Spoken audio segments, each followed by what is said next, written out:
सास बहू के झगड़े। आज रवि और मिनी की पहली वेडिंग एनिवर्सरी है।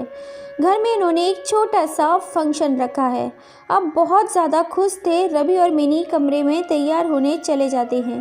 तभी रवि अपनी पत्नी मिनी से बोलता है, कैसा लग रहा हूँ आज मैं? हीरो जैसा लग रहा हूँ ना बिल्कुल। इस पर मिनी इतराते हुए बोलती है, हाँ हाँ क्यों नहीं। रवि मिनी की तारीफ़ करता है, तुम भी किसी हीरोइन से कम नहीं लग रही हो। फिर रवि अपनी पत्नी से रिक्वेस्ट करता है, आज कुछ भी हो जाए प्लीज़ तुम मम्मी से झगड़ा मत करना। घर में देखो सबका मूड कितना अच्छा है, कुछ गड़बड़ मत कर देना प्लीज़। इस बात से मिनी गुस्सा हो जाती है और ज़ोर से बोलती है, तुम्हें क्या लगता है मुझे शौक है क्या उनसे लड़ने का? जब देखो मुझे ही समझाते रहते हो, थोड़ा अपनी माँ को भी समझा दिया करो। बिना किसी बात का बतंगड़ बनाती रहती हैं। जब देखो मुझे किसी न किसी बात पे ताने मारती रहती हैं। नवीन मिनी को शांत करते हुए बोलता है, अब इतना गुस्सा क्यों कर रही हो? आज के दिन तो गुस्सा मत करो। इतनी देर में रवि की माँ रवि को बाहर से आवाज़ लगाती है, रवि, ओ बेटा रवि, अब बाहर भी आ जाओ, कितना टाइम लगेगा तैयार होने में? वह महारानी अभी तक तैयार हुई या नहीं? सास की आवाज़ सुनकर मिनी रवि को गुस्से से देखने लगती है। देखा अपनी माँ को, आज के दिन भी इन्हें चैन नहीं है। कुछ ना कुछ तो इनको सुनाना ही होता है। बिना सुनाए तो इनका खाना हजम ही नहीं होता। मैं बता रही हूँ रवि, अगर आज तुम्हारी माँ ने सबके सामने कुछ भी कहा ना तो मैं चुप नहीं रहूँगी। रवि बोला, तुम ध्यान मत दो माँ की इन बातों पे, तुम तो जानती ही हो माँ का नेचर। ये दोनों तैयार होकर कमरे से बाहर आ जाते हैं और सब लोग उनको एनिवर्सरी विश करते हैं। तभी मिनी की सासू माँ बोली, यह क्या बहू, आज भी तुमने अपने मायके की ही साड़ी पहनी है? अरे कभी भी हमारे दिए हुए कपड़े भी पहन लिया करो, उसमें क्या कांटे लगे हुए हैं? मिनी भी गुस्से से बोलती है, मैंने कब कहा कि उसमें कांटे लगे हुए हैं? पर आप लोगों ने कुछ खास अच्छा दिया भी तो नहीं है। यह तो मेरी माँ ने मुझे डिज़ाइनर साड़ी गिफ्ट की थी, तो क्यों से ना पहनूं मैं इसे? अच्छा, तो जो हमने कुछ तुम्हें खास कपड़े दिए ही नहीं हैं। लगता है तुम ये देख रहे हो मिनी। रवि बेटा, ये क्या बोल रही है तेरी बीवी? रवि जिस बात का डर था आखिर वही हुआ। फिर रवि अपने से बात संभालने की पूरी कोशिश करता है। यह सास बहू कोई भी मौका नहीं छोड़ती एक दूसरे से लड़ने का। तभी रवि के पिताजी बात को दूसरी ओर घुमाने की कोशिश करते हैं। अरे अब सब केक भी काटेंगे या यही चलता रहेगा? बहुत जोरों की भूख लग रही है, बेचारे मेहमान कब से इंतज़ार कर रहे हैं। रवि और मिनी फिर दोनों मिलकर केक काटते हैं और खूब ज़ोर शोर से नाचते और गाते पार्टी मनाते हैं। थोड़ी देर बाद पार्टी खत्म हो जाती है और सारे मेहमान अपने अपने घर चले जाते हैं। तभी रवि को बहुत ज़ोर से गुस्सा आ जाता है, आप दोनों अपनी आदत से बाज नहीं आएंगे। मैंने मना किया था ना, आज कोई ड्रामा मत करना। लेकिन ये सास बहू किस बात की किसी की सुनती कहाँ है। आप दोनों को समझा समझा के मैं परेशान हो गया हूँ। रवि की माँ बोली, तू क्यों परेशान हो रहा है? किस्मत तो हमारी ख़राब है जो ऐसी बहू हमारे पल्ले पड़ी है। मिनी को गुस्सा आ जाता है और वह बोलती है, मेरी तो किस्मत बहुत जोर की चमक गई है ना आप जैसी सासू माँ पाके, जिससे मेरे अंदर हमेशा कमियां ही नज़र आती हैं। इस पर रमा जी बोलती हैं, देखने की क्या ज़रूरत है, जो जैसा होता है वो वैसा ही दिखता है। तभी रवि ज़ोर से चिल्लाता है, आप दोनों को समझाने का कोई फ़ायदा नहीं है।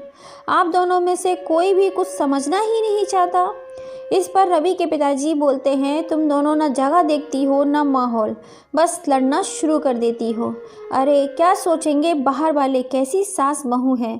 हाँ हाँ, सारी गलती तो मेरी ही है ना, रमा जी बोलती हैं। और रवि कभी कभी अपनी बीवी को भी समझा लिया कर, बात करने का ढंग नहीं है इसके अंदर। अरे ऐसा मैंने क्या कह दिया? इस पर मिनी बोली, अगर सबके सामने आप सुनाओगी तो जवाब भी तो आपको वैसा ही मिलेगा ना। बात कर रो दोनों, आप दोनों की वजह से मेरा घर पे आने का बिल्कुल भी मन नहीं करता। रवि बोला, मन करता है ये घर छोड़कर कहीं चला जाऊं। और गुस्से से रवि वहां से चला जाता है। रवि के पापा भी गुस्से से वहां से चले जाते हैं। मिनी और रमाजी भी गुस्से से वहां से चली जाती हैं। दूसरे दिन जल्दी उठकर रवि बिना किसी से बात किए ऑफिस के लिए चला जाता है। उसकी माँ और पत्नी दोनों रवि की इस का गुस्सा देखकर बहुत हैरान हो जाते हैं। कभी रवि के पिताजी बोलते हैं, देखा, आज तुम दोनों की वजह से रवि बिना किसी से बात किए हुए ऑफिस के लिए चला गया। दूसरी तरफ रवि ऑफिस में काफ़ी उदास होता है। उसका किसी भी काम में मन नहीं लग रहा था। तभी उसका एक दोस्त सोहन उसके पास आता है। रवि, कैसा है भाई तू? ठीक ही हूँ भाई, तू बता, तू कैसा है? सॉरी यार, कल मैं तेरी एनिवर्सरी पार्टी में नहीं आ पाया। मुझे कल किसी काम से बाहर जाना पड़ा। अरे कोई बात नहीं, मैं समझता हूँ भाई, कोई ना कोई काम निकल ही आता है। सोहन अपनी दोस्त रवि से पूछता है, कोई बात है क्या भाई? तू इतना उदास क्यों है? घर में सब ठीक है ना? कहीं फर्स्ट एनिवर्सरी पर बीवी से झगड़ा तो नहीं हो गया? नहीं यार, ऐसा कुछ भी नहीं है।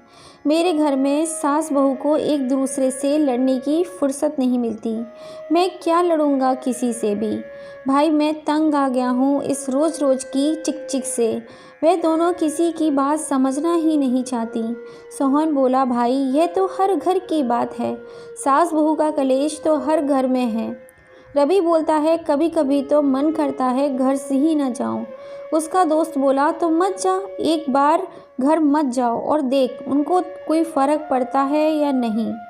हम सब उनको सबक सिखाने के लिए कुछ ना कुछ तो करना ही पड़ेगा। लेकिन यार, मैं तो जाऊंगा क्या, कहाँ?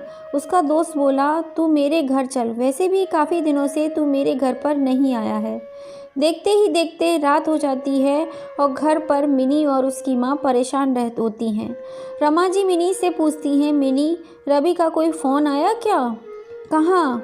कहाँ रह गया लड़का? अभी तक आया क्यों नहीं?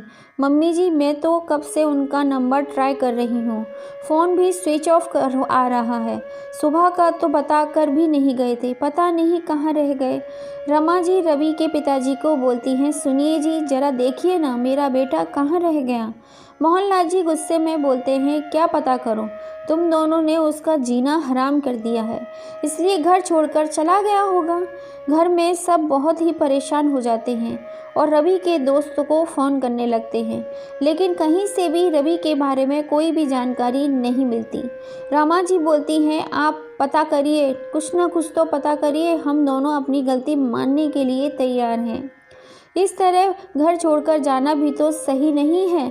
थोड़ी देर इंतज़ार करने के बाद मोहनलाल जी सोहन को फ़ोन करते हैं। सोहन बेटा, मैं रवि का पापा बोल रहा हूँ, रवि तुम्हारे पास है क्या? सोहन मोहनलाल जी की आवाज़ सुनकर घबरा जाता है और उन्हें सारा सच बता देता है और फिर सोहन रवि की उसके पिताजी से बात करवाता है।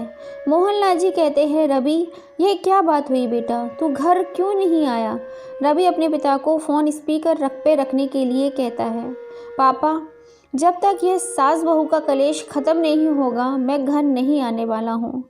रवि की बात सुनकर मिनी और रमा जी दोनों रोने लगती हैं और वे दोनों रवि से माफ़ी मांगने लगती हैं। वे आज के बाद कभी नहीं लड़ेंगी। मैं बेटा कभी भी बहू को ताने नहीं मारूंगी। मीना बोली, गलती तो मुझसे भी हुई है, मुझे सबके सामने ऐसे जवाब नहीं देना चाहिए था। सासू माँ को मैं भी तो तुमको कब से यही समझाने की कोशिश कर रहा हूँ, पर तुम दोनों हो कि समझती ही नहीं हो। रमा जी और मिनी रवि को विश्वास दिलाते हैं कि वे एक दूसरे को समझने की पूरी कोशिश करेंगी और कभी नहीं लड़ेंगी। फिर थोड़ी देर बाद रवि अपने घर वापस आ जाता है, आप दोनों को माफ़ कर देता है। रवि अपने पिताजी से बोलता है, इन सास बहू को सबक सिखाने के चक्कर में क्या क्या करना पड़ा। तो दोस्तों, आज की ये कहानी आपको कैसी लगी? कहानी को पूरा सुनने के लिए आप सभी का दिल से धन्यवाद। कहानी पसंद आई हो तो प्लीज़ हमारी इस छोटी सी फैमिली का हिस्सा ज़रूर बनिएगा। प्लीज़ सपोर्ट करिएगा। जय श्री राम।